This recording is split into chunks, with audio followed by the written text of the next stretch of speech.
views expressed on this program are those of the hosts, guests, and callers, and are not necessarily those of this station, its management, or other advertisers. You're listening to Transformation Talk Radio.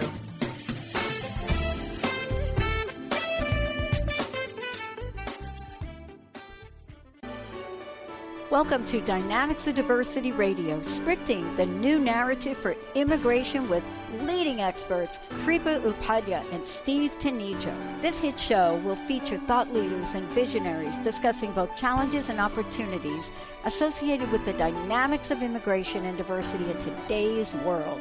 The show transcends the boundaries of conventional thinking about diversity, removing the borders of our minds while opening our hearts for a new perspective. Kripa and Steve will get rid of that noise that often accompanies discussions on the topic in the media. Whether helping families unite, refugees build new lives, and businesses attract and retain bright young minds, Kripa and Steve remind us of the integrity and insight we need to help keep America in the forefront of change and discovery through the power of its diverse people. Now, here is the Dynamics of Diversity Radio.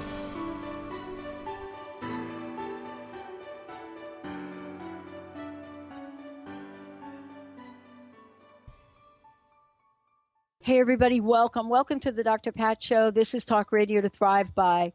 I'm Dr. Pat. Thank you for tuning us in, turning us on. Also, just want you to know that we're also, kicking this up on Transformation Talk Radio and on our Conscious Business channel and other places. The conversations that I've had here recently, and I'd say in about the past month, I think since the holiday, have been some of the most inspiring conversations I think I've had in my life in a really long time. I think the last time that I was really exploring and fired up was when I was writing papers on the consequences of broken promises and what they mean and how we can strengthen our commitment to each other in many, many ways. What is it about a promise that is made that is held so close to our hearts?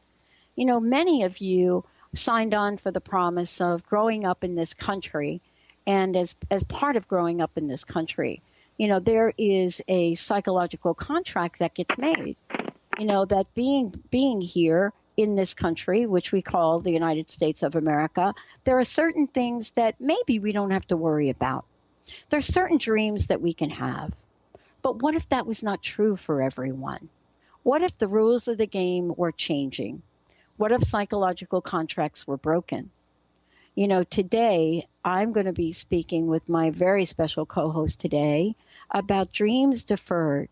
Do immigrants still have a place in today's America? And joining me here today is Kripa Upadhyay, who is the managing partner of Orbit Law. And she represents corporations, individuals from around the world in business. And the conversation is about employment immigration, but it goes beyond that. Steve, her partner, is not going to join us here today. And, we talk about how these two individuals have teamed up so that we can look at this as not just a word, the word immigration, but as something that connects families, something that connects hearts, something that matters, something that helps people understand who they are here and what they can contribute, and then helps the rest of us understand who people are and what the contributions are across the board. Today, Dynamics of Diversity is the radio show that Kripa is and Steve both co-host and is part of what we're doing today. And as a result of that, we're hitting the ground with Dreams Deferred. Kripa, welcome to the show. It's great to have you here. Thank you very much. It's great to be on. Dreams Deferred. Tell us a little bit about that, because this is a conversation. Do immigrants still have a place in today's America? And I will tell you, anybody watching the march or participating in it over the weekend, clearly we have folks that are just not going to go silently in the night. And I think you're one of them. Well, for me, and you know this, I am a first-generation immigrant, and I think my experience in this realm in terms of being an immigrant in this country and what it means to be an immigrant in this country has been very different than the experience of a lot of my clients and a lot of the people that I work with and a lot of the people that the firm serves. As you said, my practice, a great part of my practice is with employers and corporations, but I also take on a lot of asylum cases. The firm obviously works with a lot of people that don't necessarily have paperwork. We purposely don't use the term illegal. We prefer the term undocumented because as a fundamental right, no human being is illegal. They may have documents, they may not have documents, but as an individual, no individual is illegal. So as a conscious decision, we do not use the term illegal, but that is the term used in the immigration legal system to describe individuals present in the United States without status. So as a first-generation immigrant into the country, this is, on a basic level, this is personal for me. But I mean, as a professional, I've had the pleasure and the pain, unfortunately, of working with people that I've had to see be forced apart from families. Currently, working with people that were brought into the U.S. as very young individuals, some as young as just a few months old. This is the only country they've ever known. And now they are, I think, fair to say, paralyzed by fear as to what this new 4 years means for them. They don't know what that means. They don't know if, they're going to be able to stay here or if it means they're going to have to go to a country they've never actually known. And I'm talking about the children that were given documentation under what President Obama called DACA, or the Deferred Action for Childhood Arrivals. There's been a lot of advocacy in the last couple of months asking the new president to keep DACA. And it seems, at least for the moment, that will hold. Reince Priebus said, I believe it was the day before, that the president doesn't intend to take away DACA, at least for the moment. He doesn't intend to take away DACA. But I don't know whether that's going to change. We've seen instances before where one thing was said one day and another thing was said another day. So we don't really know how long that's going to hold, or if that is in fact the policy. We haven't actually heard from the president himself. We haven't seen any policy come out. My understanding is that there's supposed to be some sort of executive orders on immigration that are due to come out by the end of this week. So we're going to wait with bated breath. But these are kids. These are youth that have to have at minimum a high school diploma. Most of them have a bachelor's degree. Most of them, at least the ones that I've had the pleasure of working with, have more than that. I've had the pleasure of working with people that are working in hospitals as nurses and radiation techs, and working as counselors in high schools. And I have one that's an engineer. I have another one that's a paralegal at one of the big firms in downtown Seattle. These are people that are contributing to the U.S. economy and find, their parents may have broken the law, but for me, it just seems like we're making the children pay for the sins of their sins of the parents may have committed. And I don't know if it's a sin. I mean, I think it's an error that the parents committed, but again, it's a situation where the parents were motivated by a desire to give their children a better life. And I don't know if I can stand in judgment of that. I think that if we start to make decisions without, including our hearts in these decisions, I think we're going to turn back the clock decades, not just years. We're going to turn back the clock decades. And, I don't know that much is really gained from fear. I think about, for many people, how they operate in their lives. I was talking about this on the previous hour, Kripa. What I was talking about was the fact that I worked at Bell Labs. And if anybody knows anything about Bell Labs, melting pot isn't really even a great term for it.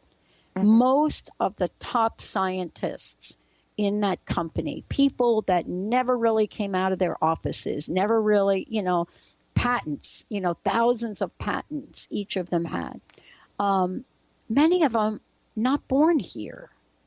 Mm-hmm. And I'm not really sure that we understand the essence of what this country was really made of, and why, this diversity has made us as great as we are. And can you talk about that for a minute? Because America should care for a lot of reasons, definitely for the children, but there are other reasons, aren't they? Yeah, definitely. I think, again, I think the rhetoric, at least the inauguration speech of the president, was very, he said America first, right? Like, that's going to be, I guess, the founding, the guideline, or the guiding principle is going to be America first moving forward. And we've already seen that be implemented, within the first week of the presidency. We've seen the end of the Trans-Pacific Partnership. Yeah. The TPP's out the door. We know that the president intends to meet with Enrique Peña Nieto and also with Justin Trudeau and apparently renegotiate NAFTA. And so presumably parts of NAFTA are now going to go out the door. And I don't know what America first means. I don't know what that entails, because particularly in 2017, this is very much an interconnected world. I don't know that any country, America, the United Kingdom, Germany, what have you, any country on earth is going to be able to continue in terms of economic growth and cultural growth with a policy which is, we're going to go it alone because we believe we are the greatest country on the face of the earth. We may very well be the greatest country on the face of the earth, but I don't know that in a country that is as interconnected economically and globally, that we're going to be able to make the same sort of strides that we have been able to make in the last 8 years, going it alone. And if we're going to talk about, the place of immigrants and the contribution of immigrants just to the United States alone, just last year, 2016, 6 Americans were awarded the Nobel Prize for their work in fields of chemistry, physics, and economics. Those were the 3 that were selected last year, right? It was just those 3 fields that happened to be awarded to Americans. So there were 6 Americans in 2016 that were awarded Nobel Peace Prizes, and the fields happened to be for chemistry, physics, and economics. All 6 were first-generation immigrants, born outside of the United States, but became citizens later in life. If you look at U.S. innovators, companies, patents, things of that nature, U.S. innovators born outside of the United States, 35.5%, so more than 1/3 of patents and companies are for U.S. innovators born outside of the United States, even though that population makes up only 13.5% of all U.S. residents. 10% of innovators were born in the United States, but have at least one parent that is born abroad. More than 17% of innovators are not U.S. citizens, meaning they are here either on some form of work visa or that they are lawful permanent residents of what is colloquially referred to as a green card. Immigrants born in Europe or Asia are more than 5 times as likely as the average native-born U.S. citizen to have created some form of innovation in America. And if you look at something as basic as the engineering schools in the United States right now, a vast majority of students that are currently enrolled in engineering programs across universities in the United States are likely not a majority of native-born Americans or native-born U.S. citizens. And that's just the way it is. That's just a fact. And that's not just to set up an us versus them argument. That's not to set up a us versus them diatribe or a war of any sort. That's just to say we have to be cognizant of what the facts are. The facts are facts. right? There is no alternative facts, as a particular segment would like to believe. Facts are facts.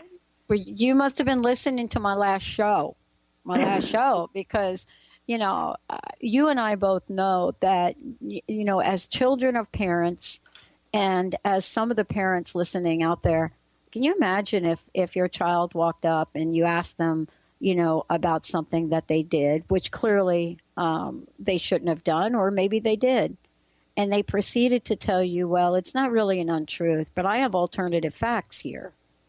I mean, I don't know how we not laugh about this. It's kind of funny, but it's really not, right, Kripa? I mean, it's kind of, but not. I don't see the humor in it, honestly. I know. I don't.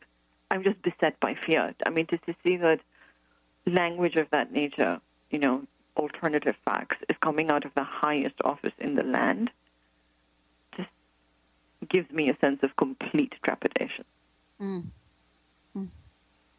Well, we're going to take a short break. When we come back, one of the things that's so important to keep in mind is, to keep in mind the potentiality. But in order for us to do that, when we come back, what is the immigration court system about? Is there a fair court system? We'll be right back with the show, and we'll give you lots of information about orbit law. We'll be right back. Like a small boat on the ocean, sending big waves into motion, like how a single word. Transformation Talk Radio is dedicated to the education and awareness of Lyme disease. Hey, everybody. Welcome back to Lyme Talk Radio. I'm Dr. Pat, joined here by Dr. Nusheen Darvish. Dr. Pat Basili and Dr. Nusheen Darvish will be bringing the most innovative, groundbreaking information, research, treatment innovations, and stories from those it affects every day. I'm so excited to be talking about this. We have so much to share. Dr. Darvish and I are planning to do is connect the dots. People suffering with all sorts of chronic diseases, it's time. It is time for them to transform. Tune into Lyme Talk Radio and help keep our mission strong. For the loyal listeners out there that have been listening to this incredible show on Lyme disease, we are not going to let you down. We're going to come through stronger and enrich the platform for Lyme disease awareness through Lyme Talk Radio. The message will continue, the conversations will become stronger, and the healing epic. Are you feeling stagnant or blocked in your love life, career, health, or finances? Experiencing difficulty focusing or setting and achieving goals? Tune in to Spiritual Diagnostics Radio with psychic visionary healers Carol Dorian and Suzanne Evans. Discover the cause and effect of unwanted patterns in life. Tune in every Tuesday at 12 p.m. Pacific on Transformation Talk Radio. For more information, visit spiritualdeed.com. Introducing the Lucid Planet, a digital gathering place featuring cutting-edge, high-vibrational content that will empower and inspire you to become the greatest version of yourself. Visit the Lucid Planet today to stimulate your mind, body, and soul as you connect with a global community of like-minded people. The Lucid Planet is edited by renowned psychologist and author Dr. Kelly Neff, who is here to help you cope with anxiety, connect to your higher purpose, uncover your true passions, and live your dreams. Dr. Kelly's fresh, compassionate perspective emphasizes growth, transformation, healing, and thriving. Even in the face of adversity, say goodbye to bad news and low vibrational media for good and become part of the larger collective of people working together to navigate the global shift of consciousness and transform the world from within. Join the planet, the Lucid Planet. Visit thelucidplanet.com. Welcome home. On the cutting edge of the new mainstream, Christine Upchurch is passionate about bringing together science, psychology, and spirituality in a way that can be applied to our everyday lives for true transformation. The Christine Upchurch Show, stellar conversations to illuminate your journey, engages some of the most outstanding visionaries on the planet in lively dialogue to inspire you to become that bright light you're meant to be. Join Christine every Friday at 11 a.m. Pacific Time on KKNW, AM 1150, and Transformation Talk Radio. But I can make an explosion, and all those things I didn't say were wrecking balls inside my brain. I will scream loud tonight.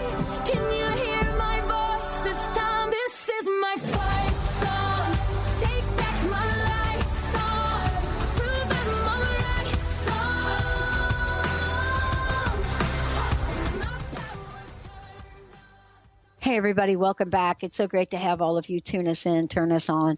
We're so thrilled to have Dynamics of Diversity Radio. Kripa is joining me here today.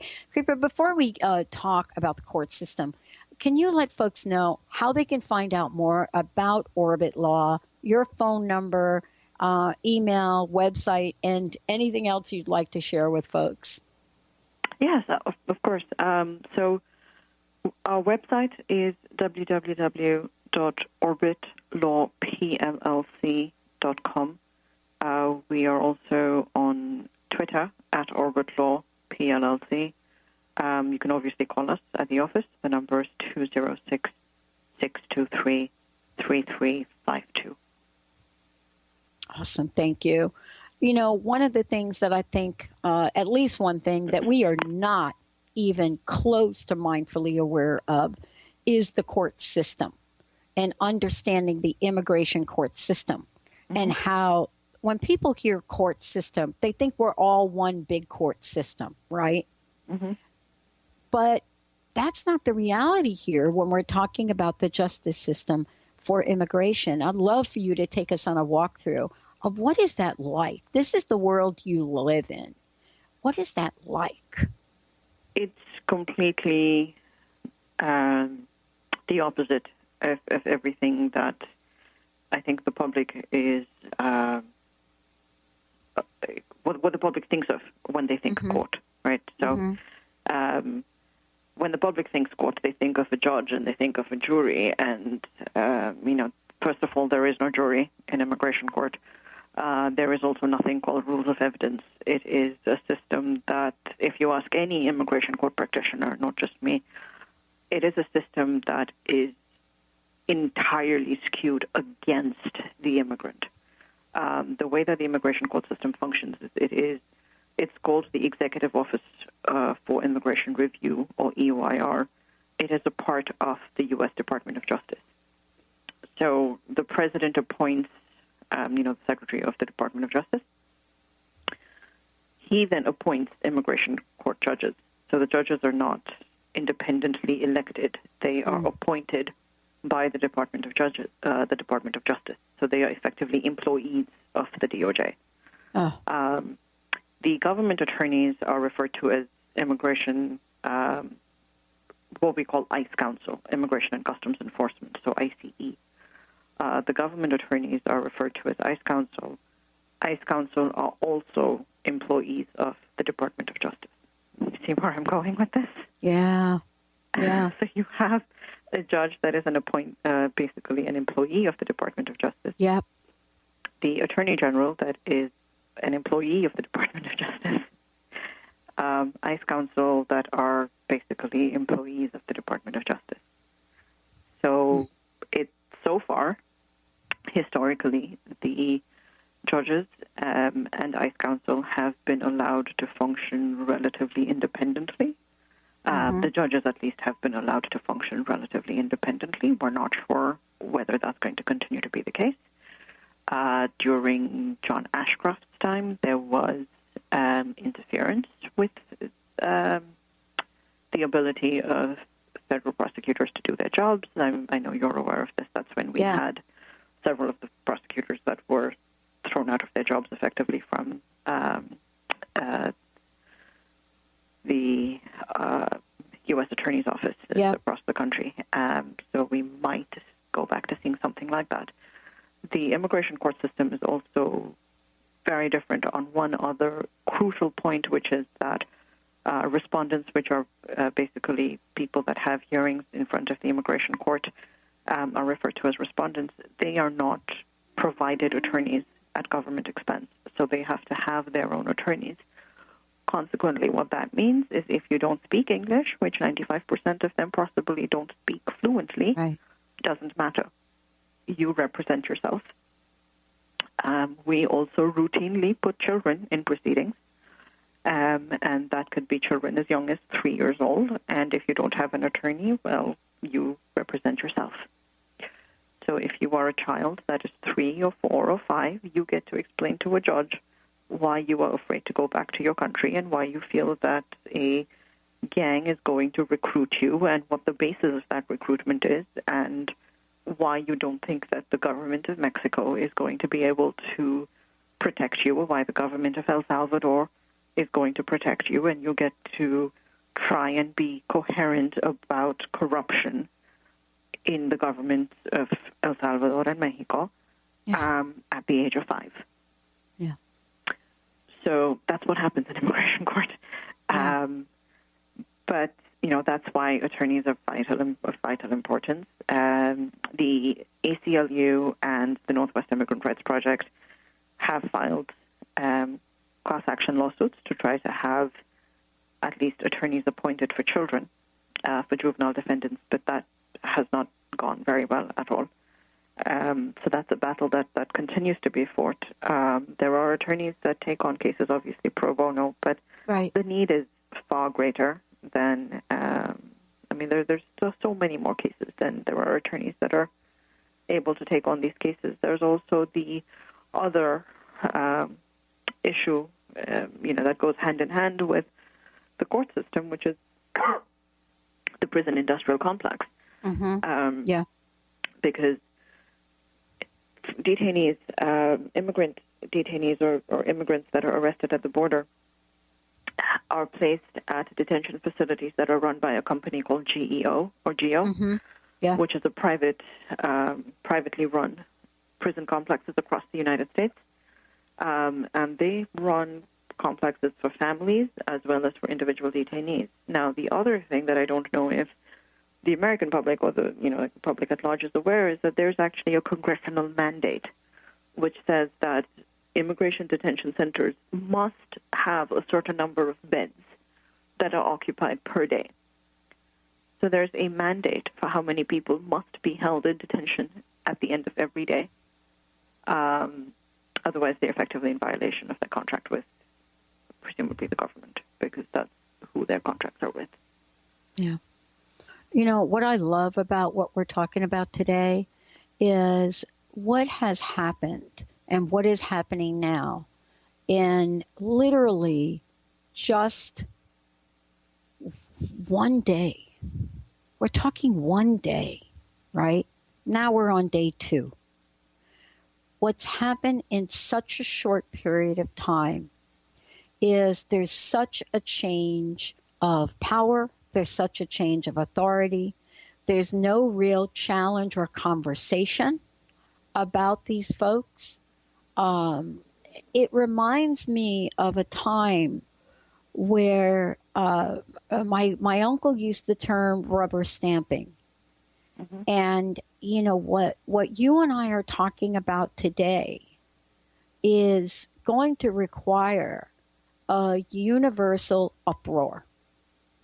And I think that what's happening in the way that you're out there talking about it and the action that you're going to take to help people, I'm like many people. I pray that more people speak out, more people like Chuck Todd speak out, more people like CNN refusing to play press conferences live, more people like Dan Rather speak out. And to the point where there can be a check and balance long enough, Kripa, long enough for us to pause and have a dialogue, right? Right. And I think on the immigration debate in particular, and I have to say this, I don't think anybody is saying don't enforce the laws. No. Right? I don't think anybody is saying don't enforce the laws. I don't think there's a single person saying don't secure the borders, because when I have these conversations, the first thing that's thrown back is, so what do you want us to do? Let thousands of terrorists in? Yep. There hasn't been a single immigrant that's been a terrorist, by the way. Not a single undocumented person has gone out and caused a terrorist attack in the United States thus far. Right? So don't conflate an argument just because you need to make a point. Yeah. Number 2, even right-leaning policy institutes are saying that if you want to effectively build that wall and deport, I think the current president said 3 million people. I think that was a number he threw out at some point during the campaign. was that he wanted to effectively remove 3 million people. 3 million, yeah. Understand that is going to cause a deficit of about $400 to $600 billion in the economy, because that means you're losing a massive portion of your agricultural workforce, a massive portion of your service industry workforce, and a massive portion of your housing construction industry workforce. So unless there is another group of people that's willing to step in and take those jobs, your food prices are going to go higher, and the economy is going to shrink. There's no question about it. And, there's a very unrealistic idea of how things get done in this country. Very unrealistic. And, I remember when I went back to school and in California, and one of the things that became quite controversial right within our class, you're going to love this, right within our class was a debate that went on with us, students as to how much of the information about labor was really true. In the state of California, really, are there people in California that are unemployed that would literally refuse to take a job of someone working in the fields? When we come back, we'll talk about this and more. And, I'll share a little light, along with Kripa, about what is the reality of this. Are we talking people that are here just sitting around watching television, that's the general consensus? Or would you like to know what the average lifespan is of a strawberry picker in California? Stay tuned. We'll be right back. I was blown away. What could I say? It all seemed to make sense. You're taking away everything, and I can't deal with that. I try to see the good in life, but good things in life are hard to find. If you're one of the millions of Americans suffering from anxiety, you probably know how powerless and out of control this emotion can make you feel. This is why it is so important to remember that anxiety is created by your mind, which means that you can learn to use your mind to uncreate it. Hello, my name is Dr. Friedman Schaub. My award-winning book, The Fear and Anxiety Solution, provides you with a step-by-step breakthrough process to understand and resolve the root causes of your anxiety and build a solid foundation of confidence and inner peace. If you're ready to take your power back, visit thefearandanxietysolution.com. That's thefearandanxietysolution.com, or call 866-903-6463. That's 866-903-MIND. Registration is now open for the 25th Annual Women of Wisdom Conference. Join the fabulous presenters from around the country on February 16th through the 20th. If you believe in raising the feminine spirit and transforming our world, then this conference is for you. Get your tickets now. One-day and full weekend passes are available. For more information about presenters and tickets, visit womenofwisdom.org. That's womenofwisdom.org. Wow. Hey, everyone. Welcome. Welcome to the Dr. Pat Show. This is Talk Radio to Thrive By. I'm telling you, I got to pinch myself some days, because when each of us gets called to do something that we so not thought was in our wheelhouse to do for a purpose that's so much greater than us, we get to show up and shine. If you would like to show up and shine on the Dr. Pat Show as a co-host or sponsor, send us an email to inspire@thedrpatshow.com. Do you keep attracting the same type of guy over and over? Do you believe all of the good guys are taken and you might be single forever? Hi, my name is Deb Acker, and in addition to being the host of Truth Talk Radio, I'm an intuitive life coach and energy healer. I clear energy blocks to all areas of life, including love. Did you know that many times the thing that keeps us attracting the same type of person is energy related? What if you could complete this pattern for good to attract conscious, loving men? Don't think it's possible? Several years ago, this is where I was, and I went on a journey to figure out how to undo this for myself, and I now help others with this. I love helping clients clear this pattern for good to have the love they so desire and deserve. If this resonates for you and you're ready to be truly done attracting the same type of person, I'd love to gift you with my pattern identification session. Simply contact me on the contact page of my website, DeborahAcker.com. That's DeborahAcker.com. And let me know you heard about this gift through Transformation Talk Radio. I look forward to connecting soon.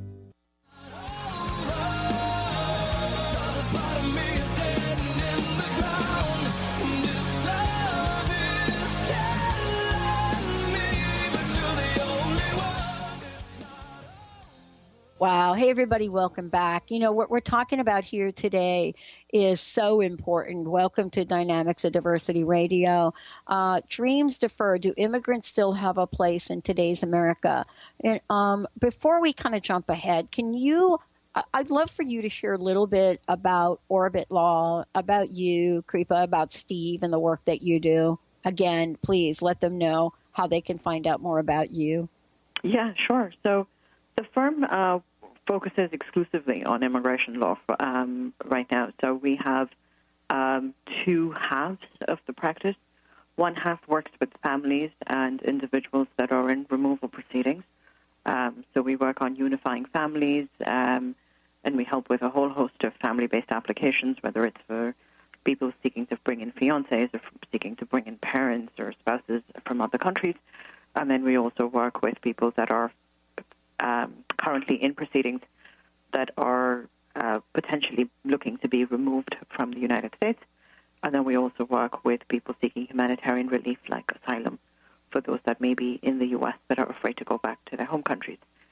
My practice is predominantly with corporations and entities that are seeking to bring in employees from other countries, and that's predominantly because they either can't find people in the U.S. with those talents, or because they found somebody that is really just the absolute best fit, and they need this person to come in and really help the U.S. economy grow, or at least help the U.S. Employees be trained in terms of doing their job, or help them learn new skills. So that's what our firm does. We are in downtown Seattle at the Medical Dental Building. You're welcome to call us or come visit anytime you want. Our phone number is 206-623-3352. We are available. Our website is www.orbitlawpllc.com. We are also on Twitter at Orbit Law. Thank you.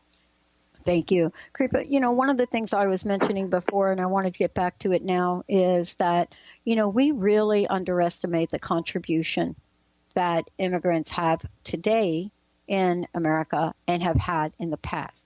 We underestimate it, we downplay it, or better yet, we don't acknowledge it. And I made a reference to going to school in California and being part of a debate team. And the debate had to do with jobs, unemployment, and availability. And one of the issues came up had to do with contribution. And what was so enlightening about that, and by the way, we did take a trip to a strawberry field. Mm-hmm. I'll never forget it. For those of you out there that are wondering about where your strawberries come from, where your fruits come from, where your vegetables come from, what's involved in that, the labor, the days, the long hours, the sunshine, that is beating down at you 24/7, the ridiculous amount of money that people are paid. And by the way, those jobs are available to anybody out there that's sitting on an unemployment line collecting unemployment. But that's not all that we're talking about today. We're talking about people that contribute beyond our wildest imagination. Isn't this all part of an at-risk conversation here? We're not like saying, oh, wait a minute, those folks over in California, they're at risk. But that scientist over there, he or she is not. Right. I mean, and I think, there's, number one, there seems to be this misunderstanding, or rather propensity to assume that only people that are Latino or Hispanic or undocumented or quote-unquote illegal in the United States, right? Mm-hmm. Anybody can be undocumented. Undocumented basically means anyone that entered the United States without documents, or somebody that entered the United States on a visa but overstayed. And that could be somebody that came in as an au pair from Germany or somebody that came in on a tourist visa from New Zealand and just never went back. So it's not necessarily or exclusively the provenance of somebody that's, Mexican or Guatemalan or Honduran, that only they can be undocumented. But there seems to be this misunderstanding or misconception that only Hispanic or Latino people are undocumented. And while that is a majority of the community, that is not the only segment of the community that is undocumented. As far as the technology innovation side is concerned, that's, again, I think that's the other misconception there, which is that, it's basically all South Asian companies, that it's all South Asian consulting companies, that all of these jobs are being sent over to India for lower wages, and, it's a bunch of people that are stealing American jobs. That's really not the case. Because if you look at the way that the visas are actually structured, what employers have to do to even be able to get these visas, there are 1,000 hurdles that they have to go through.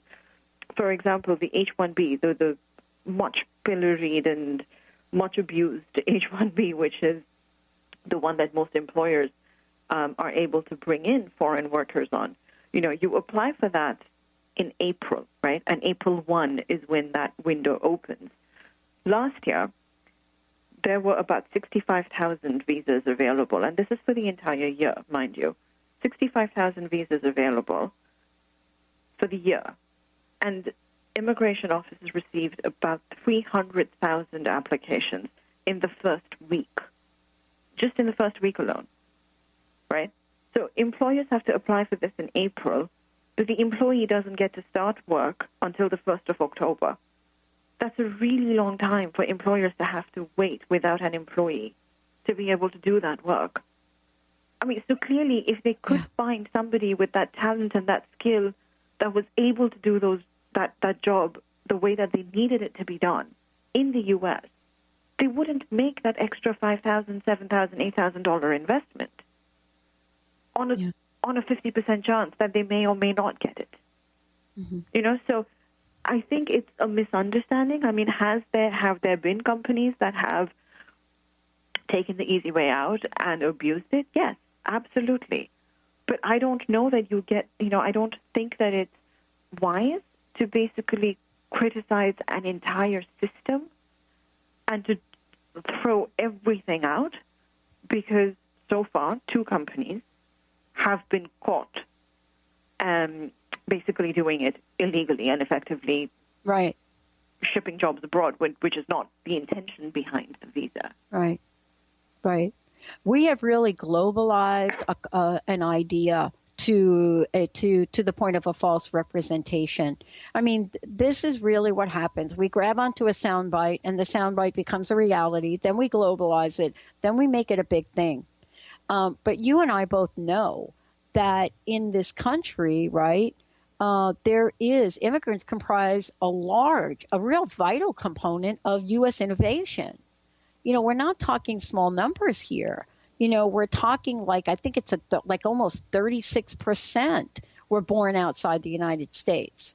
And then we're talking about, that out of that, we still have 17% or more that are still not U.S. citizens. And so the story goes on and on and on. But yet we choose, or at least our leaders choose, to hold a very different conversation, one that kind of skews the information and presents inaccurate data. And so, you talked about this earlier, and I would love for you to share more about it. There is an impact to the U.S. economy. There is. But there's also an impact to the U.S.'s ability to compete in the world market innovatively. Because if folks are asked to leave, guess what? They're going to go to countries where they're going to contribute as they're contributing here. And I don't know what makes us think that if we gather up people and we start to look at them and we start to say, okay, we're going to send millions of you somewhere, that there aren't going to be companies that open up countries that open up their arms and say, welcome. I think we're missing something here. Yes, there's an impact on the economy, and I'll tell you, it will be swift. It will be swift in places like California, Florida, Georgia. It will be swift. People will feel that immediately. But isn't there another more, slowly festering, if I might say, impact on future innovation? Well, of course. Of course there is. I mean, and if you're looking at, look, as I said earlier, right, if you're looking at deporting 3 million people, you're looking at a complete collapse of largely the agricultural and the service industry, which is, in my, again, I'm not an economist, but I think just on a basic fundamental level, if there aren't going to be agricultural workers to pick up our food, then you're looking at inflation and a massive rise in food prices. Yep. On the other hand, if you're looking to basically go with this guiding principle, which now seems to be the norm of America first, and you're going to penalize companies for bringing in foreign workers or for hiring foreign talent when we don't necessarily have that talent within the United States, then what you're effectively forcing companies to do or forcing people to do is to set up those companies outside of the United States. But on the flip side is those companies are now in competition with U.S. companies. Yes. Right? And so the U.S. is missing out in terms of, number one, in terms of talent, but you're also missing out in terms of being able to innovate and being able to stay in the lead in terms of making innovations and in terms of leading in whatever it is, whether it's science or whether it's technology or whatever it is. Right? And that's not to say that, I mean, I think there's this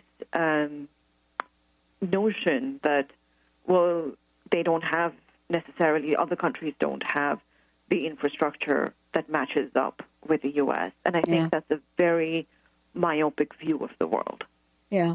Right? Because we don't necessarily, I mean, I haven't been to every other country in the world, but I can tell you that the countries that the U.S. is in competition with, countries like Singapore and Japan and even India, which may not have all of their infrastructure needs completely sorted out, they are very much in a position, those companies are very much in a position to compete with U.S. companies, on par. And I think if you're looking at the technology sector, then Silicon Valley and Washington State, so locally, we would be very badly impacted. And if you're looking at agriculture, again, California and Washington State would be badly impacted. So for us, on a local level, we're going to get hit either way. Yeah. One of the things in particular that I find fascinating with this conversation is, you really can't exclude any dimension of our infrastructure here. We can't. We can't say, you know what, it's going to hit California over here. I'll tell you what. Those of you that are thinking, I'm going to go to Las Vegas pretty soon, I'll tell you that the construction infrastructure for those people listening right now, this is a whole nother conversation that nobody is having, right?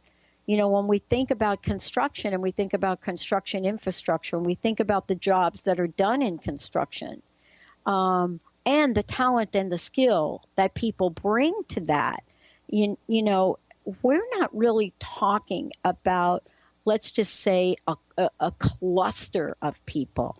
This is across the board. 6 of America's 2016 Nobel laureates are immigrants. So we're not just talking about a couple things. How can we change the perspective, Kripa? I want to ask you, because we have to change the way we're looking at this. What is the best way? How do we do that? Honestly, I think it's really just understanding where we are on a global scale. And I understand that, being in the U.S., and I completely get it. I think, there's this tendency to, even for news agents, even for the mainstream media, to sort of focus on news that's U.S.-centric, right, or U.S.-specific. There's not much focus on the international scheme of things. Yeah. But I think we have to go outside of our comfort zone. You have to be able to look at things from a more global perspective and be able to connect those dots and say, okay, if this is where things are here, then where are things elsewhere in the world, and how is all of this connected? It really is, it's not just when I say this is an interconnected world, and it is, anything that happens in one part of the world is going to affect the U.S., right? And you just need to look at, just look at the stock market. Yeah. And we've seen that happen in the run-up to the inauguration, right? I mean, the president made a comment about one car company, and stock prices in Japan went plummeting down. Oh, absolutely. Because that company happens to be out of Japan. Well, that should tell you something. Yeah. Right? I mean, the price of corn goes up in India, and then stock markets in the U.S. react. That ought to tell you something. Yeah.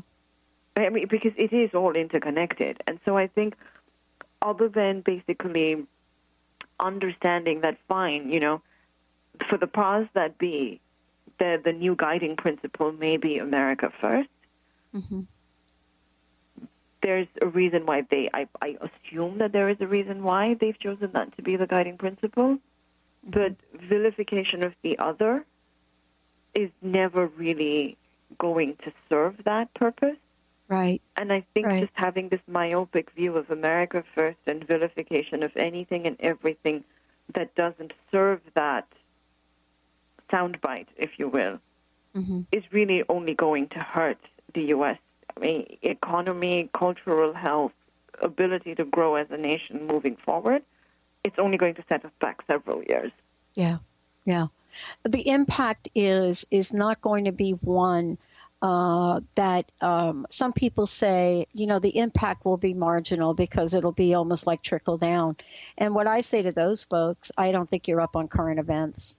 I don't think you're up on the fact that what we're talking about here is, the fact that we're looking at populations, right? The majority of patents, U.S. patents granted are to foreign individuals. We're talking about 1/4 of all entrepreneurs in the United States are immigrants. We're talking about major companies and their origin, Google, Comcast, AT&T even, these companies being started by what? People that were from foreign countries. There is an education that has to happen. Almost an education that needs to be fueled by some of this information hitting the public on a regular basis. But on another note, you are in the trenches, and I want to thank you for that. What can you say to us today to help us support you at Orbit Law in the journey that you all are taking? I think for me, the one thing would be don't fall in to the narrative that you hear. I mean, and I think honestly, this is my fervent plea to everybody, whether that is about the undocumented population or whether that is about, companies that are effectively just out to gouge the American populace and allegedly steal jobs and send them off to a country that's cheaper and allegedly people are lining up outside the door to take your jobs away from you. Don't fall into that narrative. Understand that people that are undocumented are not criminals. They're not rapists. They're not bad hombres, as the current president has said. They are good, hardworking people. Yes, some of them have committed crimes, as have a lot of people that live in our neighborhoods, right? I mean, the idea is not to vilify them because they may have come into the country without documents, because they broke our laws. I think the idea is to understand what their motivations were for coming into the U.S. and to see what they've done with their lives.